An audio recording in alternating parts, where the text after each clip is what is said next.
I'm John Travis in Charlottesville, Virginia on July 9th, 2025, talking to my longtime friend and colleague Gaye Ramond in Oakland, California. And welcome to our little interview. Thank you. So we've known each other 40 some, almost 50 years. I Uh, think Six will be 77. So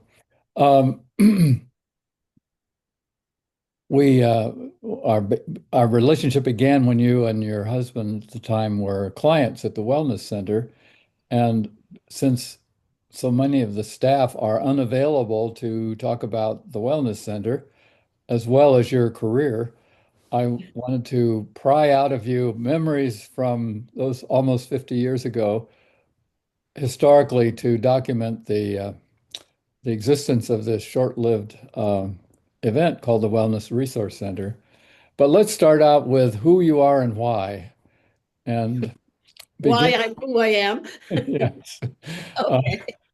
who you've become. That's Um, like a 2-week process, Jack. well, we'll have to compress it. Well, you're from New Jersey. I assume you were born in New Jersey, but No, I let's was start. born in Oh, Lima, Peru. My father had worked in the Manhattan Project in oh, Buffalo, and he was very angry that he could not join the Navy. They would not let him join the Navy. They essentially said he had to go do work because he was a chemistry major in college. And so after the war, he decided he wanted to go traveling because he didn't get to go to in the Navy and travel, I guess. So they went to, he worked for a copper company up north of Lima, about 16,000 feet. And what I don't understand is my mother went down there when she was like 2 months pregnant after losing, she had a previous pregnancy that she lost. And she went down, and then I ended up being born in Lima, Peru. oh, I Yeah. didn't know that. So you're a part Peruvian. Yes, I am on the docket as a naturalized citizen. Ah, and how long were you there then after birth? 18, I think we came back when I was about almost 2 years old because there was a war brewing or a civil disobedience or Yeah. something brewing. And then I lived in St. Louis. And when I was in at between third and fourth grade is when we moved to New Jersey. And then I lived there until 69 actually. And being living in a Spanish-speaking country for 2 years, did you pick up any Spanish, or was it just No, I English? learned Quechua. My first words were Quechua, which was, in my opinion, is a reflection of my bond with the Quechua women, the native women that took care of me. Oh, so you had a nanny? Uh, Well, I don't know what I never got explicitly. It was a small copper company in up in the mountains, and my sense was that there were just the native women in the area would come in and help the white people uh-huh, probably. uh-huh. Now, was And this the Sacred Valley where Machu Picchu is? Do you know? no, no, no, no, it wasn't up there. It was north of Lima. Oh, that's right. Yeah, that's. This I've been because when I was I guess I don't know about 8 years ago, I went down to Machu Picchu, and it was down to Lima again. It was lovely. Uh, Oh, I really enjoyed it. But do you I have love any memories? no, I do not remember any of that. Uh-huh. What are your earliest memories and where? Uh Living in St. Louis, we lived in this apartment house, and I remember that it was right next to the fire station in Ferguson, actually. Oh, wow. I know. And then there was a bakery next door to that. I ran away one time to the firemen when I was about 5 or 6. Yeah. I sort of got that I wasn't really appreciated in my home. And I had these somewhat not so indirect ways of expressing that. Uh, but anyway, so no, we lived in St. Louis until uh from when I was about 4 until third grade, through third grade. My brother was born. That's probably one of my first memories when my brother was born, because it was a big deal to my mother to have a boy, apparently. Well, now you left Peru at 2, but you were in St. Louis at 4. Where were you in Well, between? from about 2 to 4, I was in. Well, we lived in St. Louis. Oh, okay. So you did And go. when I was in fourth grade, I then went, oh, I see what you're asking. I think my mother and I went and lived in Pennsylvania while my father got things settled in St. Louis. So there was 3 or 4 months where there was an odd Mm. timing of where I lived, but we were living with my great grandfather actually. And how old were you when your brother came along? Wait, 3? Did you? I couldn't hear it. 3, I'm sorry. 3. Oh, okay. Yeah, Yeah. there was a glitch there. So, yeah, that's always a thrill for us older children to get replaced.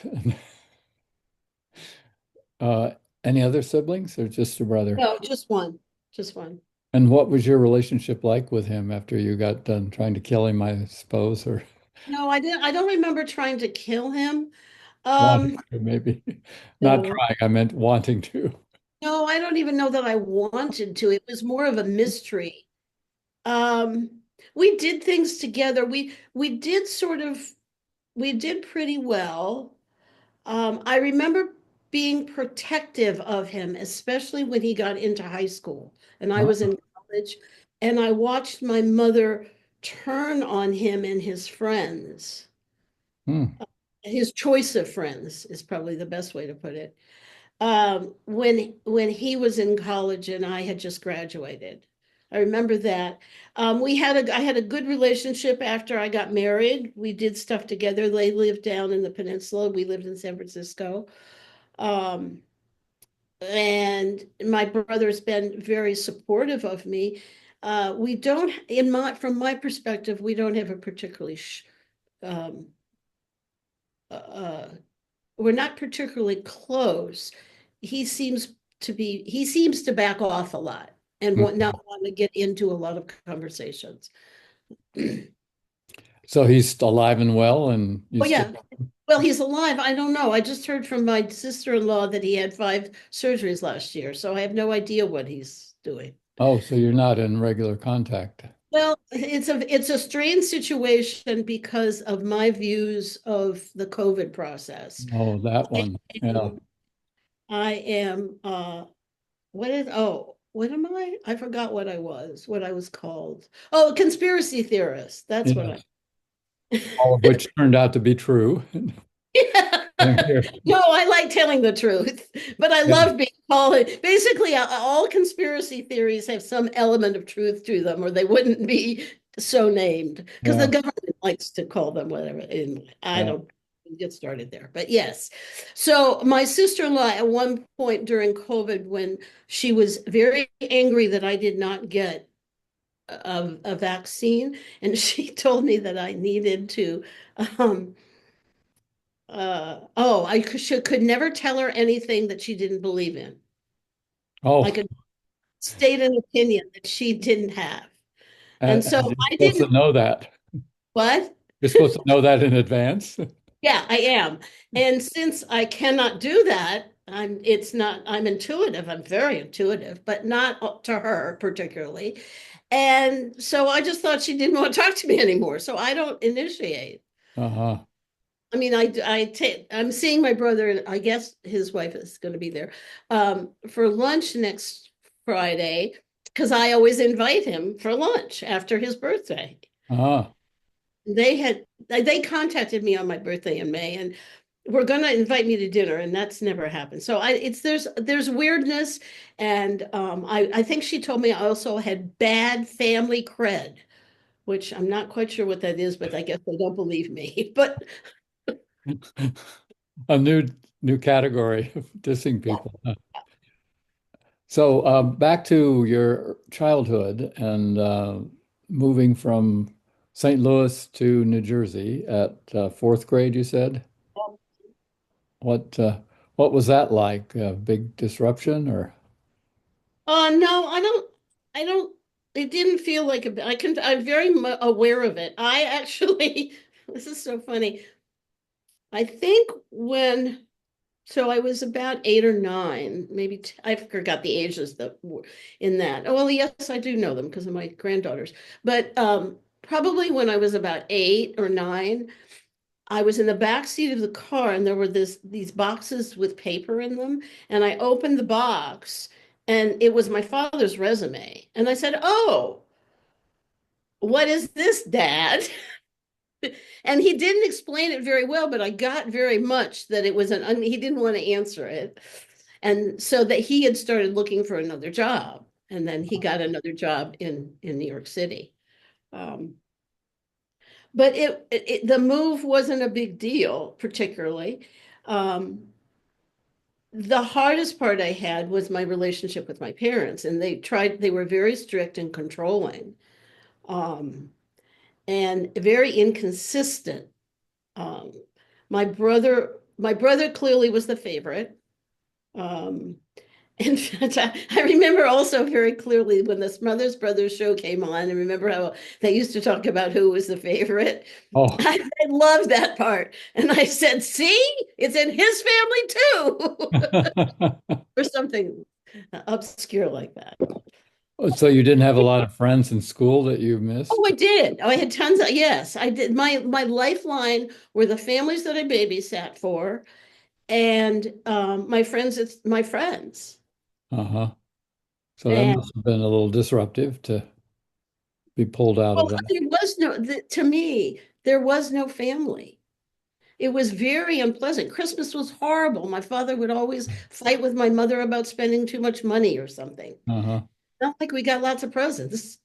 I mean, it was not a pleasant experience. There wasn't, um, I, yeah, there was no family bonding really. I was referring to losing your all your friends in St. Louis. Was it?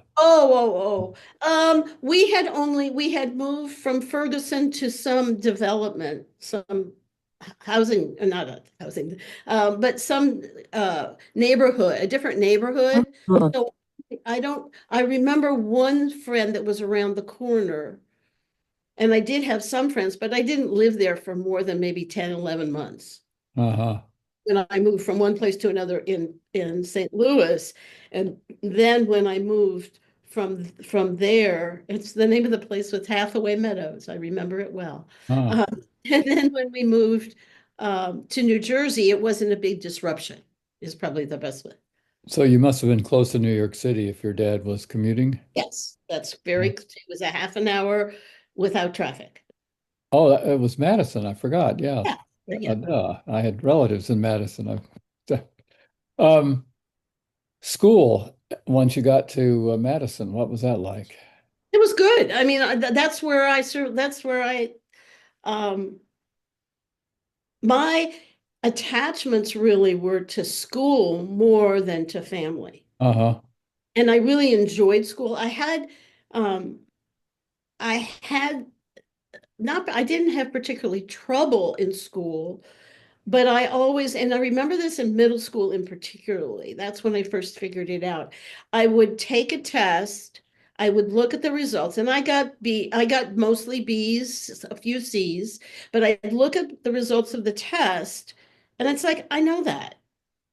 And I I never back in those days, nobody would help you if you had questions about test taking. And basically, I later, much later, discovered I had ADHD. Uh-huh. And So that, you'd miss questions on the test that you really knew. Is that what you're yeah. saying? In Yeah. other words, I would read. I think I probably got very anxious, Uh-huh. nervous, and I wasn't present when I read the question. And I still can do that. Mm-hmm. Um, there's a lot of times when, I mean, I've learned workarounds for most of the annoying symptoms of ADHD.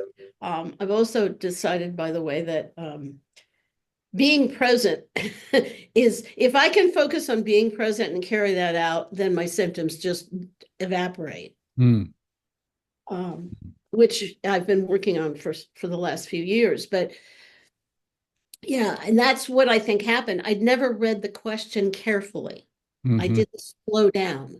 One of my boss at Stanford when I came back out here um, was amazing, and she's my favorite boss. And she said to me one time, "Gay, you're very, very smart, but your mind goes so fast. We sometimes we don't follow your logic when you present something at faculty meeting." Mm. And it was just such a sweet way um, of giving me the feedback that yes, I'm smart, but it's the presentation that matters. And Hmm. later on, I realized that I'm very much a nonlinear thinker, which drives linear thinkers off the wall. Hmm. Yep.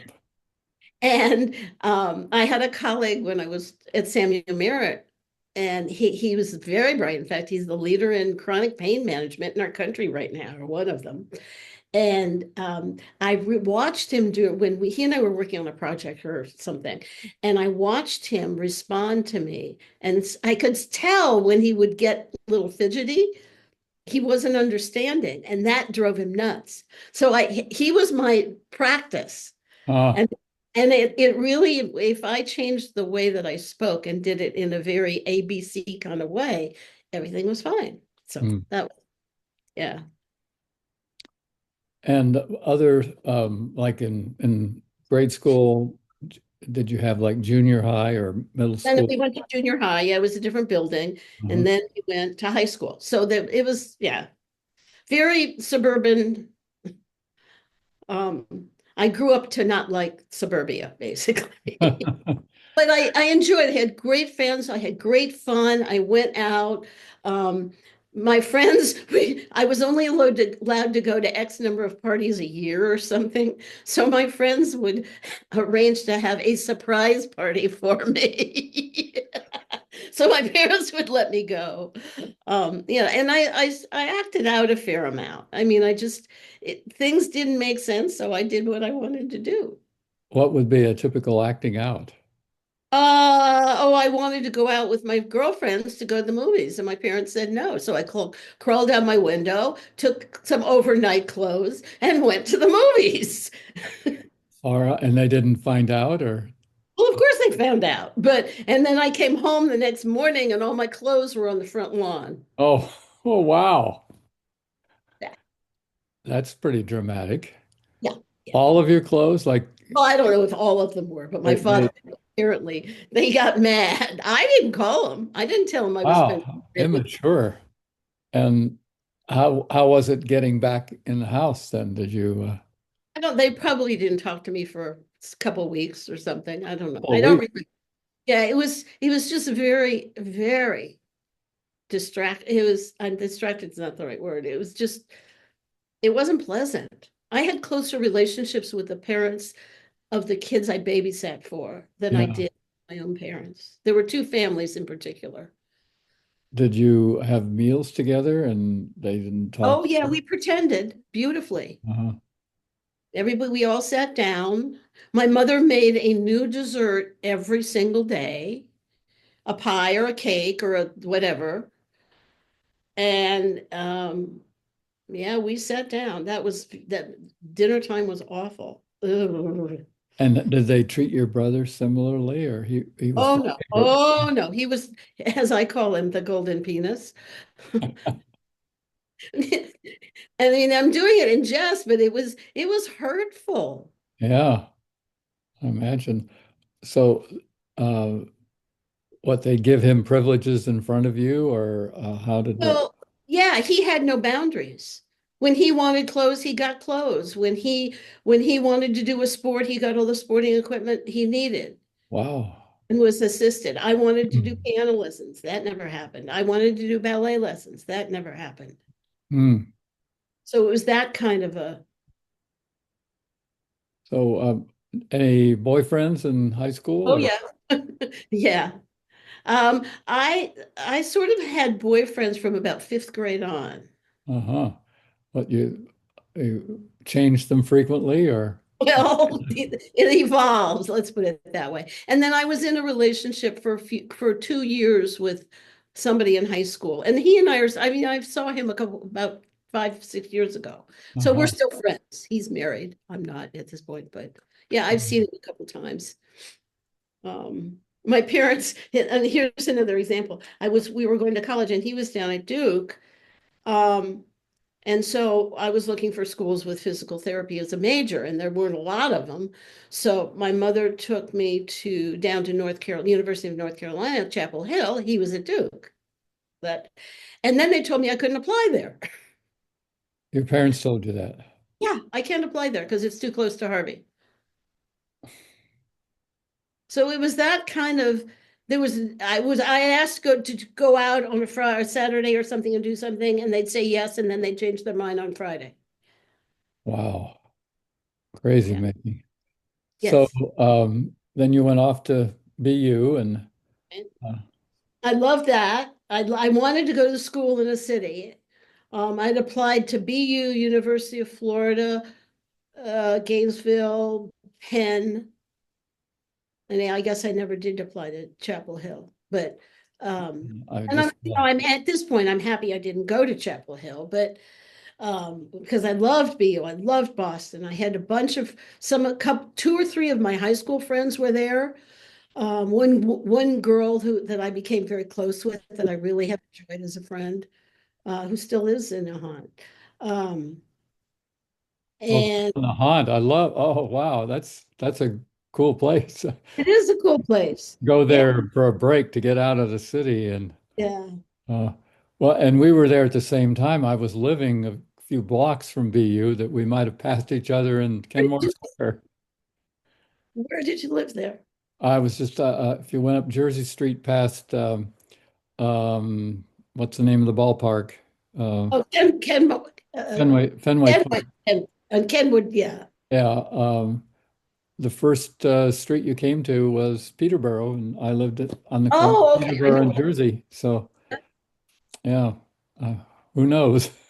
Yeah, I had lived on the other side. I lived out towards. I lived in Ulster. The Uh-huh. last lived in the dorms.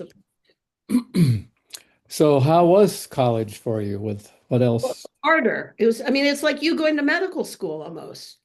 I mean, I remember one year that I had 48 hours of classes that included labs. And my friends that were in education went to school for 12 hours. Wow. So it was just very, very, it didn't ruin the educational experience. I mean, it didn't ruin the college experience for me, but it was just really hard. It was very difficult. Hmm. We took our physics course with the engineers. Mm. We didn't need an engineering level physics course. Yeah, well, bet. So, and you and Harvey were still in communication and long distance, or? We were in communication. So we broke up the middle of my senior year for the most Oh, part. lasted that long. Hmm. Well, no, no, no. Mine's senior in high school. So we started going Oh, okay. beginning of my sophomore year in high school. Uh-huh. And we broke up the middle of my senior year. I went out with him that following summer a couple of times. So, And um, I would see him probably every time I went home once or something. And then it ended up that he went to Harvard Business School my senior year of college. So I oh. saw him a couple times. He fixed me up with somebody that was weird, but that's okay. And yeah, we've sort of been in touch about every 5 to 10 years since then, Uh-huh. but not, yeah. And what was your social life, if you had any time for it, with 48 hours of classwork? Well, I developed a good, especially when I moved to the apartment, I developed a really good close network of friends. Uh-huh. And we did think a bunch of stuff, like we'd always go to this one bar on Friday afternoons. Um, And it was good. It was fun. I had a good group of friends from the dorm. I lived with two of them, or actually ultimately three of them. Another woman that I was really close with from the dorm, I'm still good friends with her. So I made a lot of good friendships there. I went out with my friend. My good friend from high school went to Emmanuel, which was like it wasn't too far from BU if you knew how to walk or drive there quickly. Um, and so she and I would go to the theater or go out shopping together, and that was fun. Mhm. I had a good time. I mean, I was so glad to be away from home. I can see why. Yeah. So then you graduated, and then what? And then I graduated and my parents had moved out to San Francisco. So I came out here and then ended up with a roommate from a woman from high school who had gone to Duke, oddly enough, and got an apartment in San Francisco. Hmm. And I ended up, my husband, who of course you met, lived in my apartment building. That's how I met him. Oh. So I met him and he was coming out to Stanford um, to start school at Stanford. So, and my parents lived in Menlo Park. So he needed a place to send things because he didn't have an address. So he sent his stuff to my parents' house with their permission. Uh-huh. Um, and then when I got out here, he and I just did a bunch of traveling around the Bay Area. It was fun. And then ultimately got into a romantic relationship. Now you said you were you met him in the apartment building in San Francisco, No, or no, no. The apartment building in Alston. He oh, lived in oh, he was in Austin. to Oh, Tufts. He oh, went to Tufts and was coming out to Stanford. And oh. I You're went to BU and just lived in the same apartment building. interesting. Okay, I So did. he was going out with a friend of mine who also lived in that building that had been in the dorm, da da da da da. Oh, And so we all went as a big group to some club. And he ended up taking me home and um, to the same building. It wasn't a big outreach on his part, but uh-huh. so that's how I met him. And so, what did you do in San Francisco when you got relocated? What? I got a job as a physical therapist. Oh, okay. Yeah. So after school, I finished my clinical work to pass the boards in California and then went and then started working. For hospital or where? Yeah, Laguna for the city and county. Laguna Honda is where I started because I wanted rehab and they had and they still Mhm. do rehab department. And that began a long series of various places you've worked and taught, and Well, so I worked there for what did we do? I worked there for 3 years, 2 years, and then I got married and we moved to New York City. And I oh, and I what? worked in Brooklyn at the time. Again, in the hospital as a senior therapist. Yeah, with 3 years experience, that's sort of odd, but they also had an educational program, and I started helping out, working in the classroom as an assistant to the faculty that were teaching there, which got me interested. That in a 2 week long course in prosthetics got me really interested to go back and get my master's. So Uh-huh. we worked there for a year, 2 years maybe. And then we moved to Connecticut because Roy's company was going to be moving to Connecticut. And I had applied to BU for their master's program. I got in, and then my commute, when we then moved to Fairfield, Connecticut, and so my commute to Boston wasn't quite as long. It was saved an hour. Uh-huh. So then, and then it was a year-long program, and in the middle of that, Roy reapplied. Roy was looking for a job in San Francisco, so he was interviewing and so on, and he then moved, I think, in March of that year out here before I did. We cleaned out the house that had rented, and he moved, and then ultimately, when I finished my master's program, I came out to San Francisco, and that's where we ended up, how we ended up ultimately back in San Francisco. Hmm. And then he changed to a different company, or what was his? Yeah, he was working for Oil of Olay. Richardson Merrill was the name of the company, and then was working for a winery for a while, and then it was from the job at the winery that he started developing his own business. Uh-huh. So, you want to go into your various businesses and Yeah, there's no problem with that. Um, so the first one's sort of funny. The first one's a good one. So when we were in New York, I was working with a patient, and one of the techniques that you can use to stimulate muscles is using a vibrator. And we lived on the west side of the village, and he would come up to 42nd Street, and then the company was across town on 42nd Street. He would take the 8th Avenue subway up, cross town to 42nd, and go to 3rd Avenue. And in that process, of course, he was in the 42nd Street, and they had all kinds of sex toy stores there. So one day I asked him, I said, "Would you pick up a vibrator for me?" And he did, and he didn't like the process. So he ultimately, from that experience, and I used it clinically. It's a uh-huh. clinically accepted thing to do. Um, and so he then used that experience and decided that sexual aids could be fun. Why does it have to be this in the shadows kind of um, stores in all the fun in less than desirable neighborhoods, perhaps? Yeah. And so he created a company called Exandria that was done with a certain amount of class, and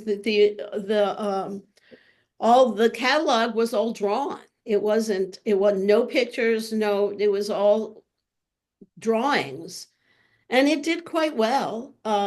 We ultimately, so we did that one.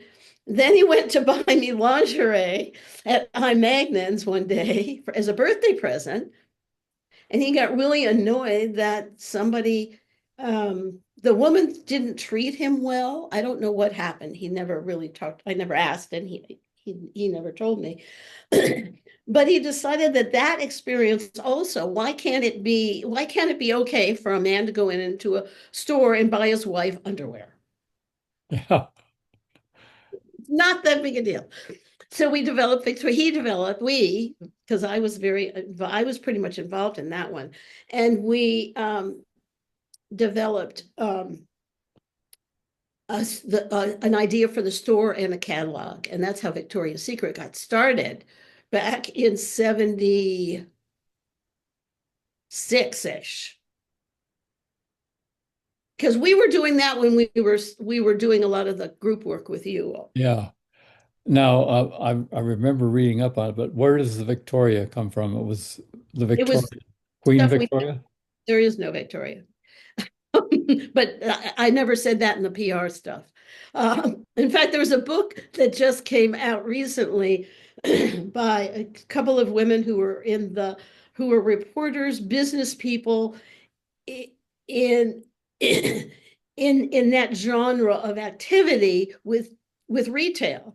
And they did a thing on Victoria's Secret, and I assisted them in terms of the origin story, but it went on to talk about Les Wexner and Jeffrey Epstein and all that kind of stuff.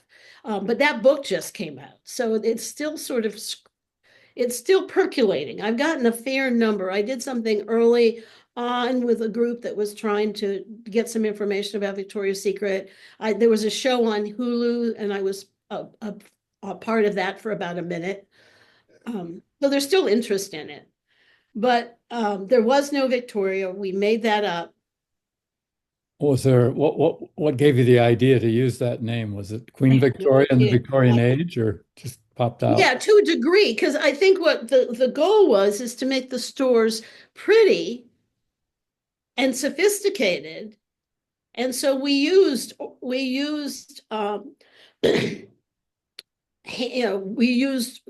we didn't use carpeting in all of the stores. We used a lot of Oriental rugs, so to speak, although Uh-huh.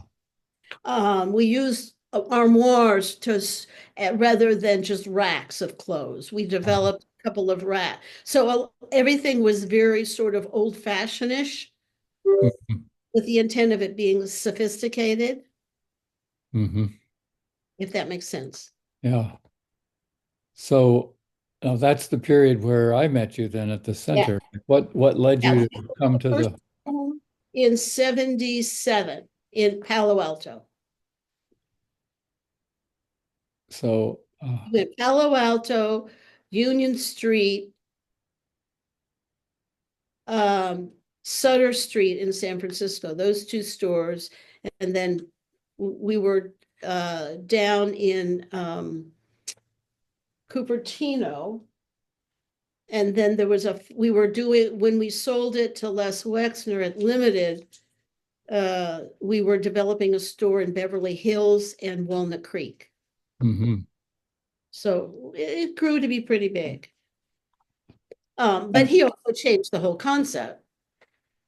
yeah. It was a whole different thing. And how did you wind up at the Wellness Resource Center? How did you hear? So that first year when I was working at so I got a job when I came out, first at Laguna Hunter, and then when we went back and I came back, I had my master's degree. So I applied for a job at Stanford. And at the time, there was a PT program, a master's, entry-level master's program at Stanford Medical School. So that's where I worked. And at one point, we had bought a house and we got um,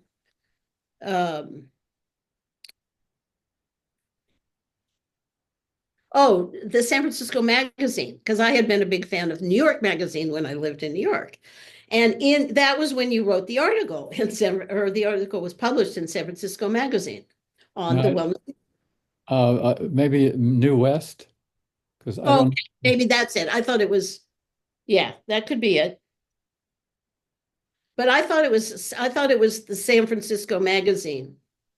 A New West was just started. I think it was the second issue that George Leonard wrote the cover story, and we were included in that. But I wasn't aware of the whole magazine world. It was just George Leonard and his wife had kind of Oh, adopted, she discovered me, so called, and then brought him in and he interviewed me. oh, Um, Next thing I knew, we were in the magazine and got some local attention.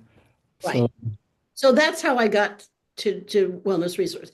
And to me, it just made so much sense because if you think about what a physical therapist does, most of what we do are try to keep people healthy. And right now, it's sort of cool because I'm working with a physical therapist and who is doing what she's calling prehab, which is doing activities to prevent problems.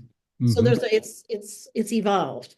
But at the time, my whole the physical activity, the diet, that all made sense. And I was a nervous wreck.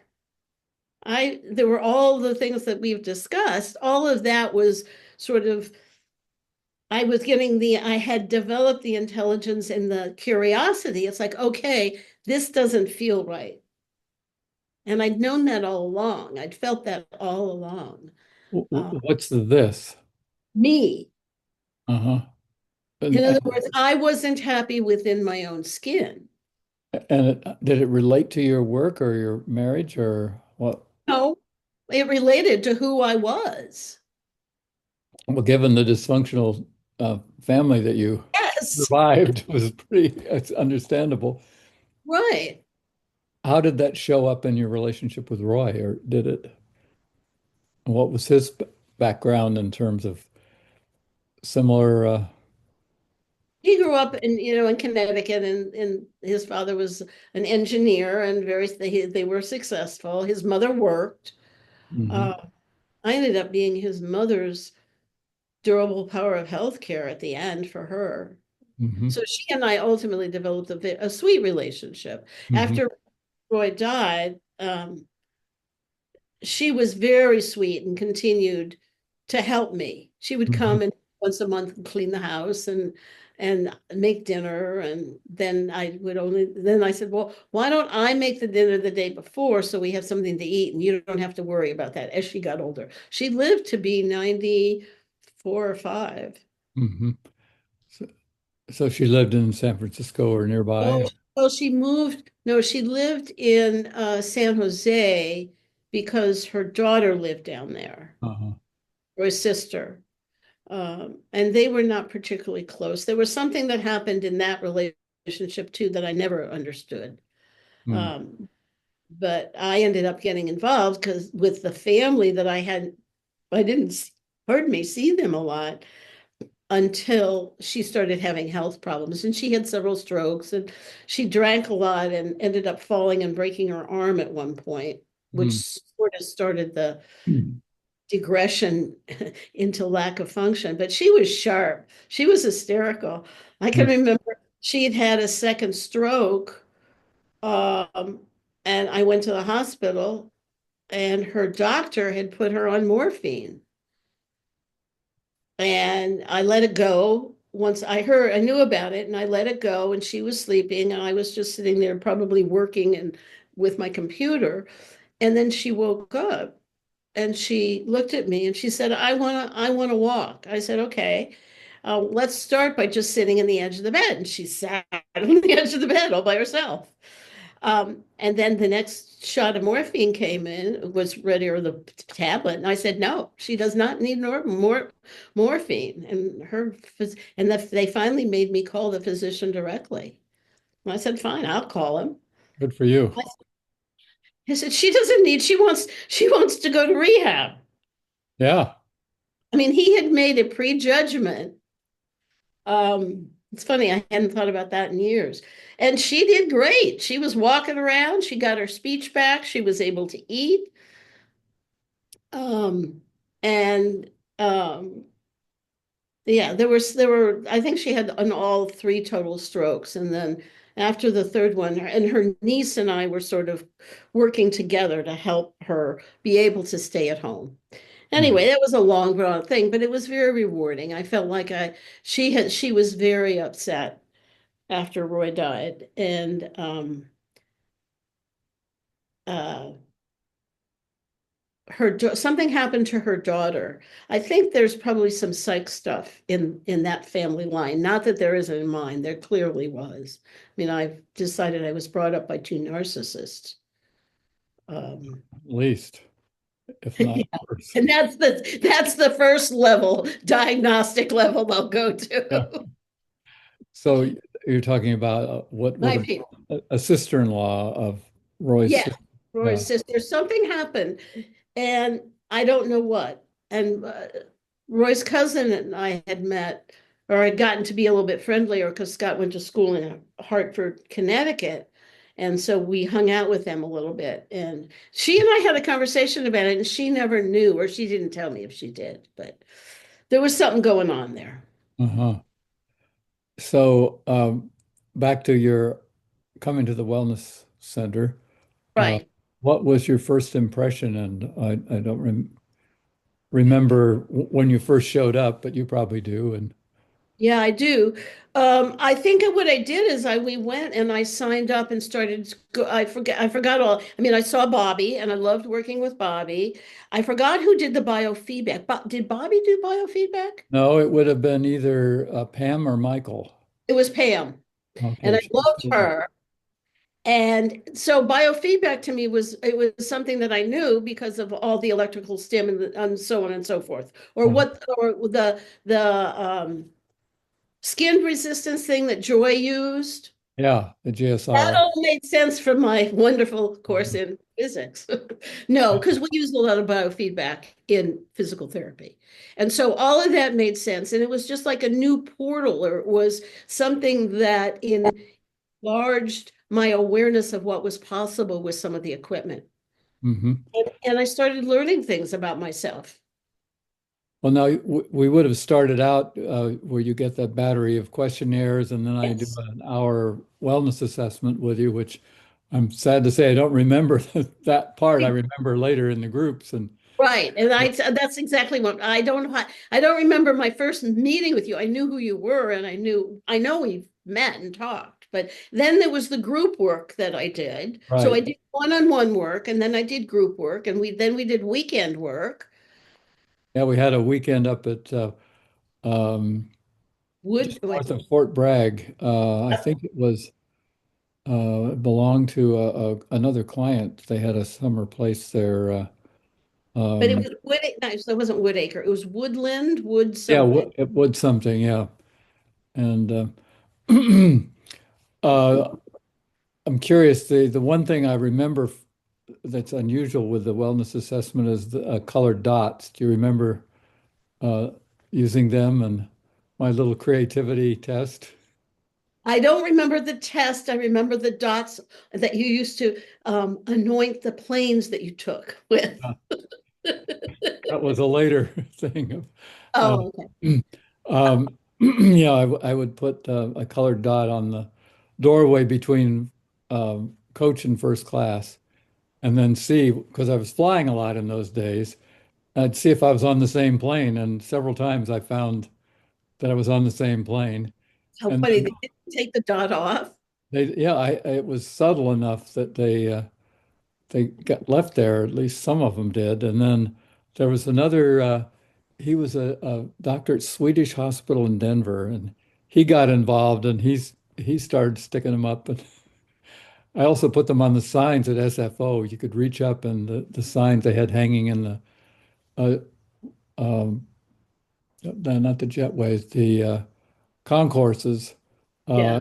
and that was fun to, I put it at the end of an arrow, like the arrow was pointing to the dot, and they survived quite a while. Of course, in those days, San Francisco Airport was one terminal and a big parking lot, street level parking lot in the center, and that Right. was it. Right. Sure has changed. So you were in the lifestyle evolution group. In fact, the photo that I use in my slideshow, I can recognize Roy in the group, but I couldn't spot you in this one particular photo. But what recollections do you have of your experiences there and of other staff and trying to get a picture of Well, from so your, I worked a lot with Joy. I worked a lot with Joy. I really oh, you did. enjoyed. Okay. Oh yeah. Oh yeah. And she did some weekend classes as well. Um, I worked with Bobby on diet and nutrition stuff. Pam was only there for a couple of years, as I recall. Right. Yeah. She left and Michael took over. And I don't remember Michael.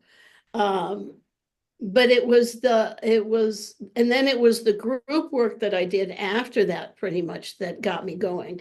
And at the same time, oh, Bobby turned me on to uh, a woman in Fairfax who was doing shamanic work.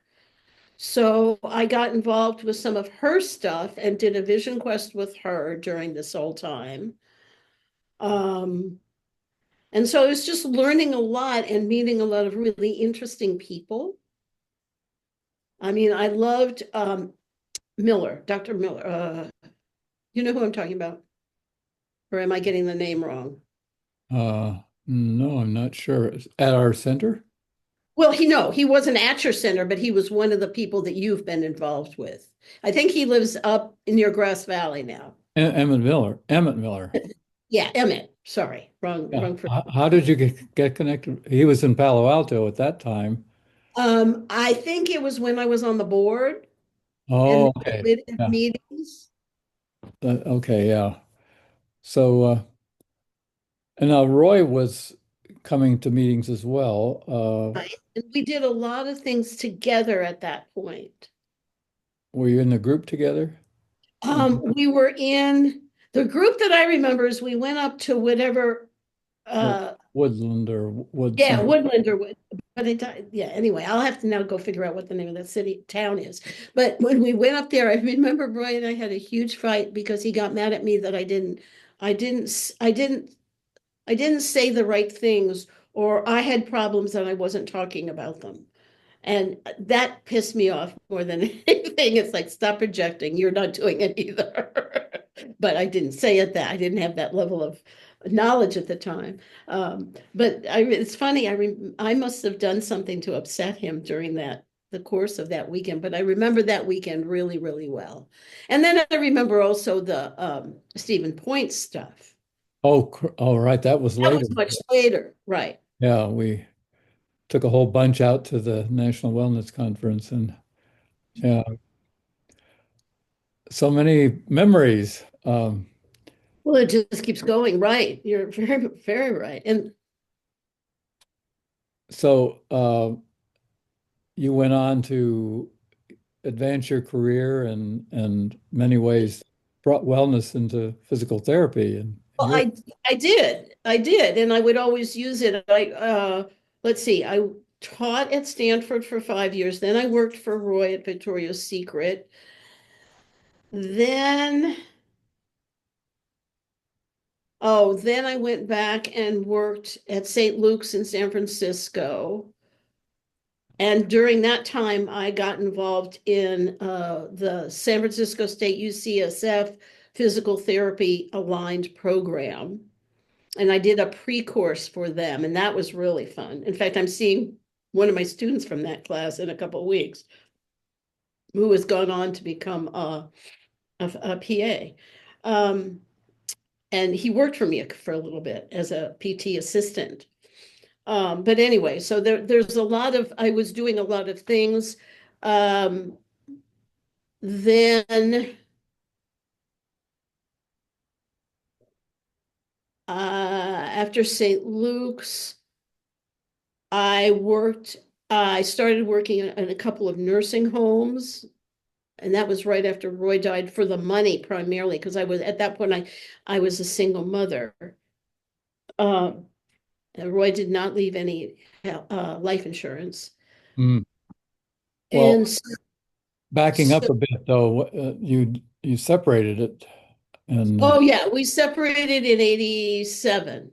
No, 91, 91. I'm sorry. We you, separated in 91. Um, but before that you had kids. We've jumped over I've had two children. Yeah, I had two children, 78. Yeah, I did have. And 78 was in that Scott? 82. Oh.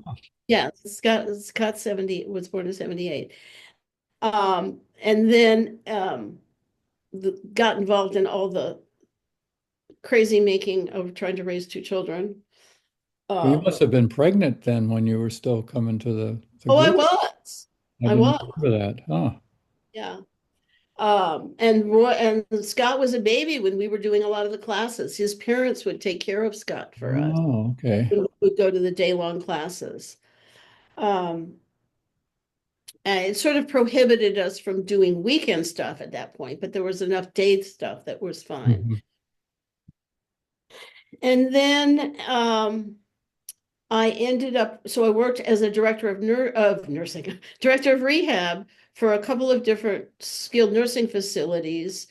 Um, at that point, I was starting to venture out into relationships. I did have a relationship after Roy for a while, and we actually lived together. We had a commingled family, so to speak. Hmm. Um, and that was in San Francisco. And that did not work out. And he was very jealous of Scott. He was very upset that Scott got to choose where he went to college. And my brother stepped in and my brother did, and his wife did pay for the kids' undergraduate college. Well, this is quite a bit later. The kids weren't that old when you split up with Roy, Oh, were they? no, no, no. I fast forwarded. Okay. Um, what led to, and this is classic, sounds like postpartum abandonment syndrome, which became my major area of interest 20, 30 years later after I experienced it twice, of having children in a nuclear family leads to the end of many marriages. And it No, sounds like, that had nothing to do with the marriage, with the end of the oh, relationship. okay. Uh, The kids didn't overwhelm you. And, Roy was Roy worked 7 days a week all the time. So oh, he did that before the kids even came. yeah. So he was, so no, that the marriage ended. Um, we had had a lot of trouble. We had gone through, I think, four different um, marriage counselors. And it just, I remember it seemed so hopeless. And we really tried, or I really tried, and he did to a degree as well. Um, but Roy was off on his own in his own world. He very clearly told me that his business, the kids, and then I came third. Wow. And I think this is funny. He was messing around or trying to mess around with one of his photographers, and it just so happened that this woman's best friend went to the same hair person that I did, and he found out about Roy trying to mess with this woman and called me one day. I'm on the phone talking to him at about 5:30, 6 o'clock, and Roy walks in the door.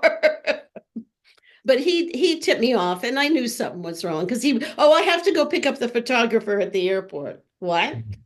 And meanwhile, this woman had a boyfriend. Anyway, it was, and so we kept doing therapy. And one night after dinner, Roy said, "I want a date," and I said, "I want a divorce." Hmm.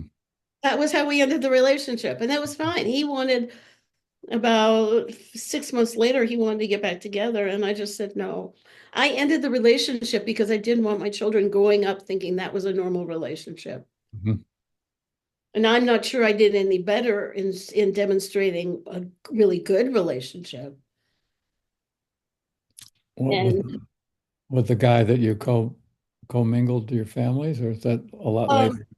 it no, that wasn't later. That I started going out with him about before Roy died, about a year after.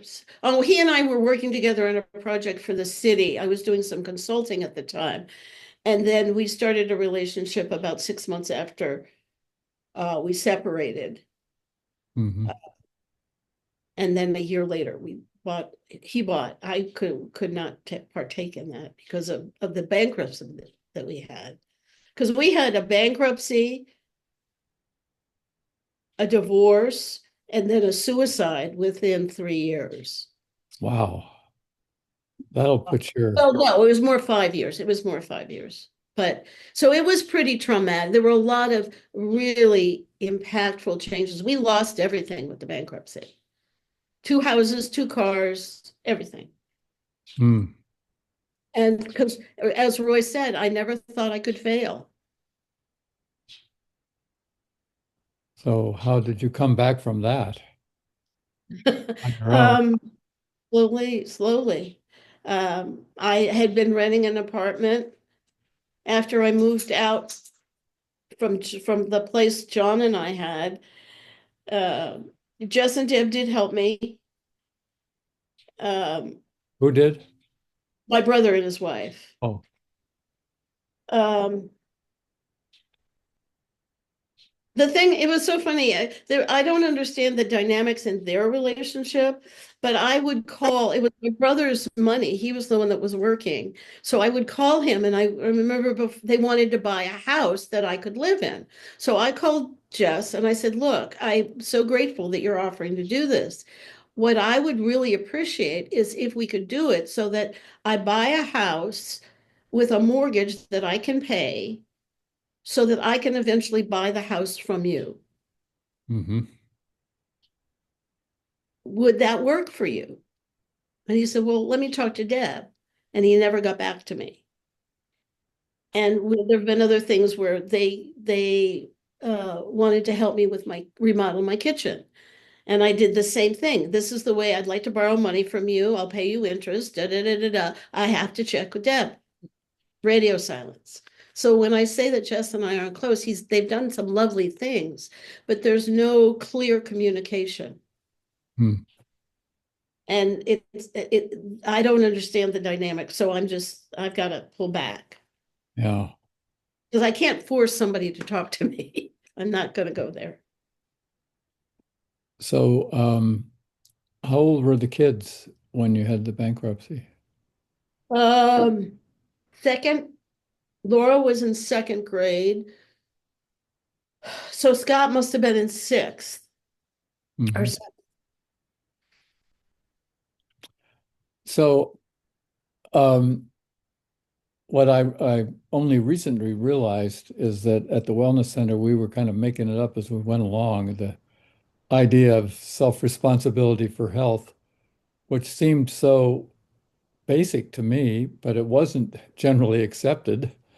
And I got a lot of acknowledgement in that book of James Riley's for having a lot to do with that. And it's something that you've adopted or believe in your work. So tell me a little more how you have evolved that in your work.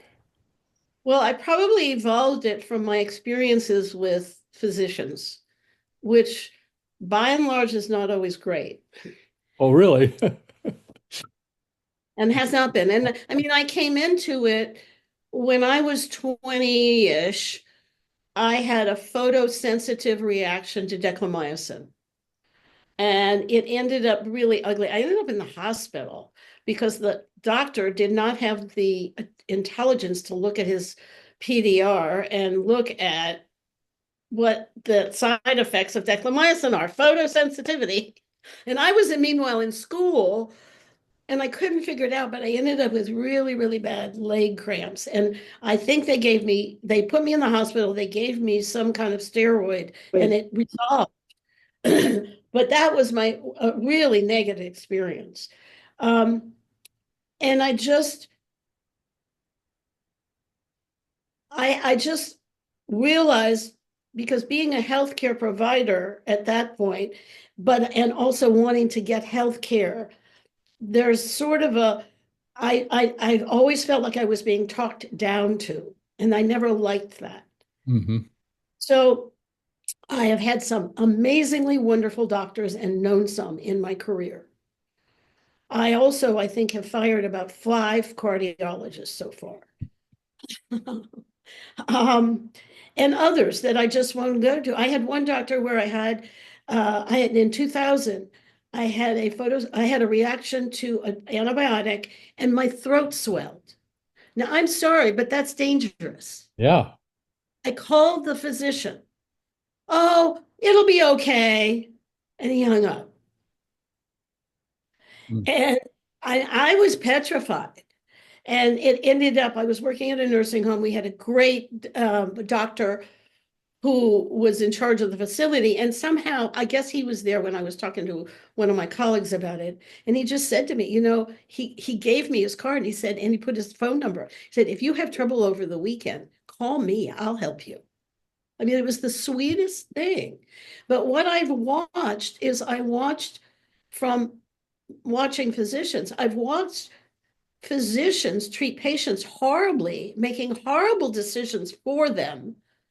One doctor wouldn't give a patient narcotics who was at end stage cancer with back pain. Mm. That's unconscionable. Anyway, I've seen horrible, horrible things of people not being treated well. Mm. And I've had to manage it for myself. And where it's come down to now, I've always asked patients, well, what do you want? What is it you want to do? And I've now fine-tuned that pretty carefully, in which I say, you are in charge. When I do home health physical therapy at this point part-time, um, you are in charge. What is it? What I want to know is what you want to be able to do physically that you can't do now. What are the biggest problems you have to doing that? That's where we'll start. Hmm. I try very hard to give over. I don't need power. I don't need to control because I'm not going to do that and I'm going to be able to. That's the other thing. Hmm. I'm somewhat anti control because I don't like being controlled. I wonder where that came from. My mother, Yeah. my father rarely talked to me when I was a kid, other than yell at me. But um, he And it's amazing how people respond to that. Well, I don't know what to do. I said, well, that's why I'm here, because I will give you information. Especially in today's world where everybody goes to their computer and they look up health stuff, it's like you cannot rely on what you read online. There is so much information out there and it's contradictory and it can be very confusing. I will give you my perspective and I can give you resources if you have more questions.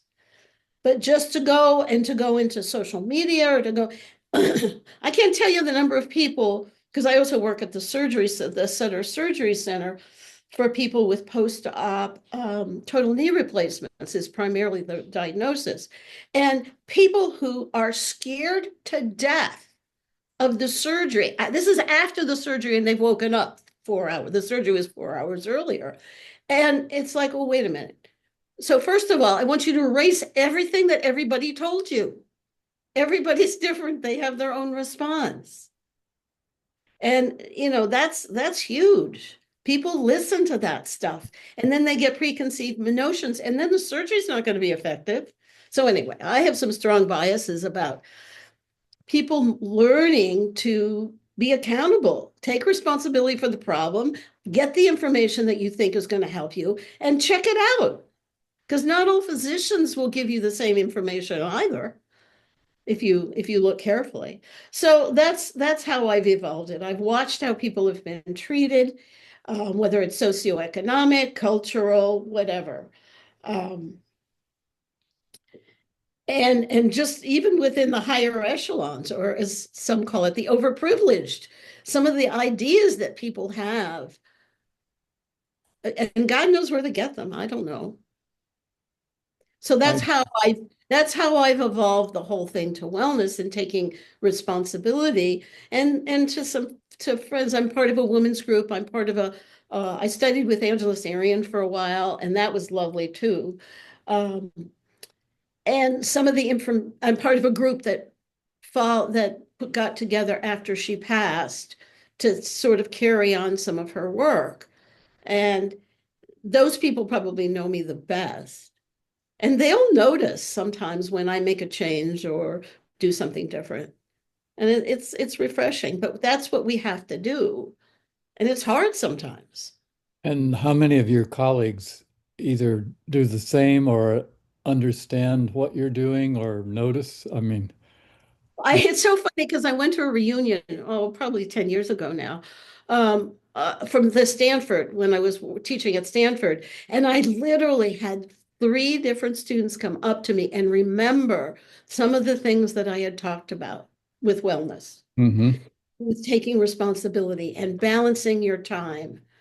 Um, and so the students learn. I would say that out of a group of 50, which is what our classes were last at Samuel Merritt, I would have maybe 4 or 5 students that would have some understanding of where I was coming from. Hmm. And there'd be a whole crew that there would be 4 or 5 out of 50 that would get it. Then there would be a whole crew that just wanted to get a doctoral degree and think they were going to make a lot of money. Not true, but that's okay. um, and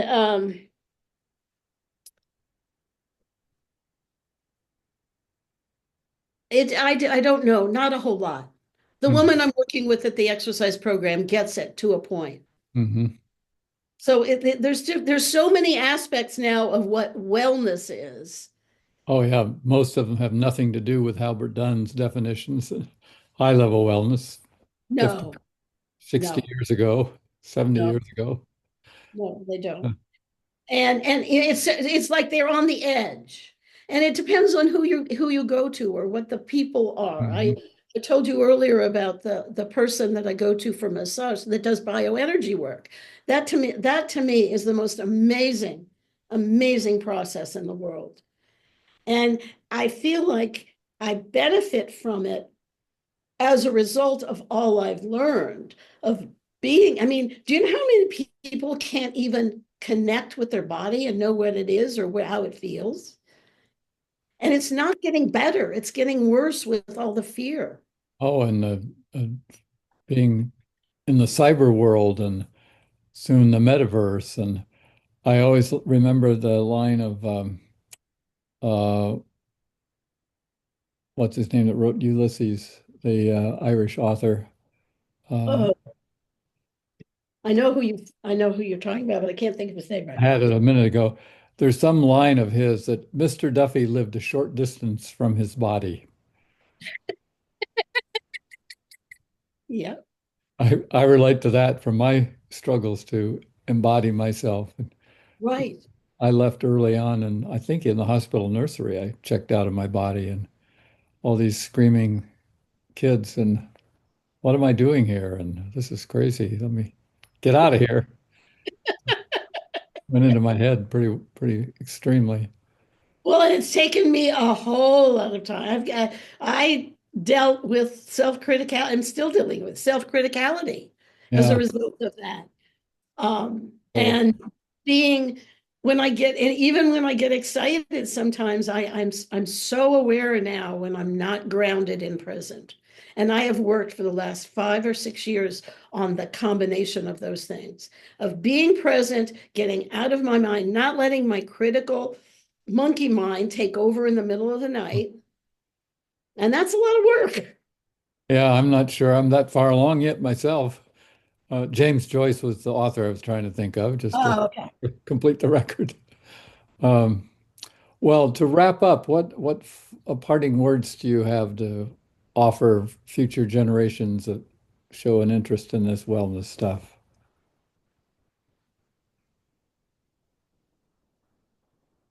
or anything we Oh, left out there? that's a really good question. Like for what I'm thinking of, what it immediately takes me to is my grandchildren. And right now, in this current world, I am devastated to think what they're going to grow up with.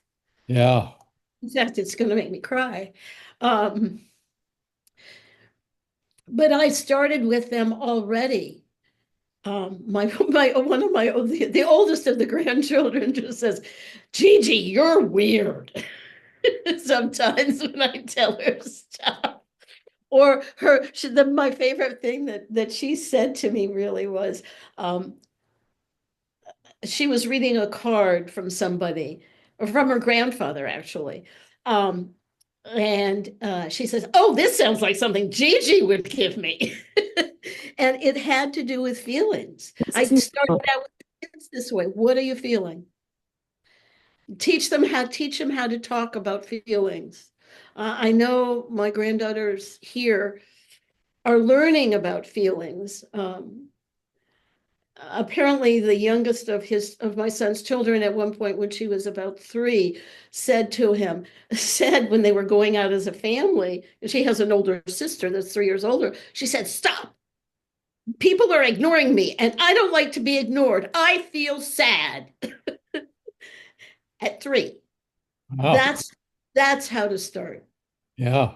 That is how to start. And the schools are doing some of the independent schools at least are doing some of that. And I know that non-independent schools in some areas are doing it as well. There's whole mindfulness programs in schools, which to me, that's where you've got to start because that's where the pain starts. Um, but I think that it's very much of a layered, scaffolded process, and that the more tools that you can have and learn that work for you, if you can understand it, to understand things at an age appropriate level to help you manage situations that are really difficult. Um, in terms of kids growing up, and then seeking out different resources, because there's so many different people or places that are offering something these days under the guise of wellness. But how deep does it go? Go back to some of the older documents. How can those be brought forward to help inform people of what the true level is? I Hmm. know that when you and Bobby were working on the electronic um, form of the health profile, the I forgot what it's called now, but you know what I'm talking about, right? The wellness inventory. Yeah, the wellness Because I inventory. was programming it on your IBM PC because I'd done it on my K-Pro, but I didn't have a PC. And I remember Oh, sitting in your oh, basement doing it in yes. color. Well, you did it down in the office Yeah, downstairs yeah, when we were in yeah. Canada. Right. But that had evolved into something that I thought was really excellent. Is that still being used at all? Yeah, it's the Health World Online took it over in 2004. And then uh, Marin had the idea to hook Bobby up with Jim to create a coaching program to go Right, with it. And they never even met for like 5 years. They worked together uh, far away. right. I remember that. And then she up and died on us. Very inconsiderate of her. And She was done. She learned what she needed to learn. yeah, She needed yeah. to move on to the next life. That's She okay. did do a good example of a wellness death. I have to hand it to her for that. So yeah, um, it's still not it's accepted in places I never thought it would be. Nursing schools are using it and some universities, but uh, I never thought it would get out of the area of the weird.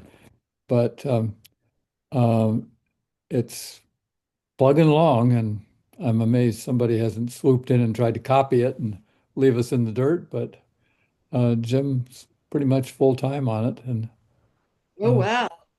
yeah, Send me that link next time, the link yeah, to the name of the place. yeah. So we'll look it up. But so I think there's a lot of opportunity. I think one of the things that I think has helped me a lot is to not, I got involved with a wellness center. I got involved with shamanism. I've gotten involved with Angeles Arian. I've done more vision quests. Um, I've I've done a variety of things. And then I taught communication, which and included wellness under stress management in a course that I created and then taught for, oh, I don't know, 15 years at Samuel Wow. Merritt. Hmm. Um, but you've got to learn. You've got to learn to understand yourself first. And then you need to learn what works best for you in terms of maintaining that balance and health. I became a horrible workaholic.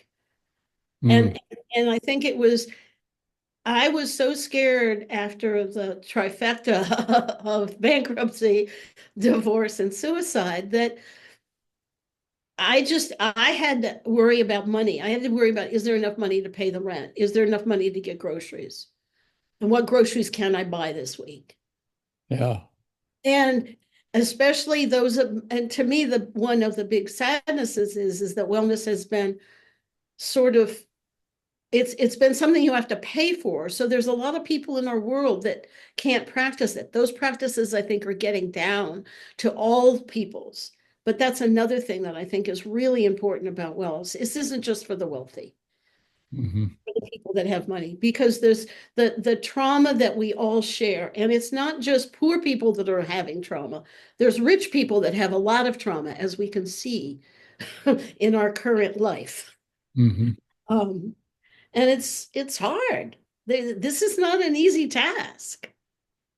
This whole idea of wellness. And I think I have a much greater understanding of it now from where I sit than I ever had. It's not a one and done activity.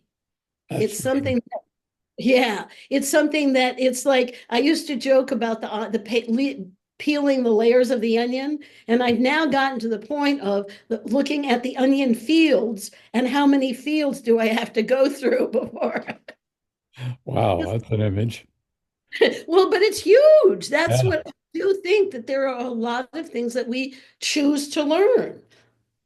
And you're Mm-hmm. not going to do it all in one lifetime necessarily, Hmm. but what are the important salient things in this life at this moment? Mm. Wow, that's a good ending. I'm just so thankful that 48 years later, we're still in regular contact and uh, you're healthy and well and doing the work. So Thank you. Thank you. thank you, Gaye Raymond, and I will end the recording.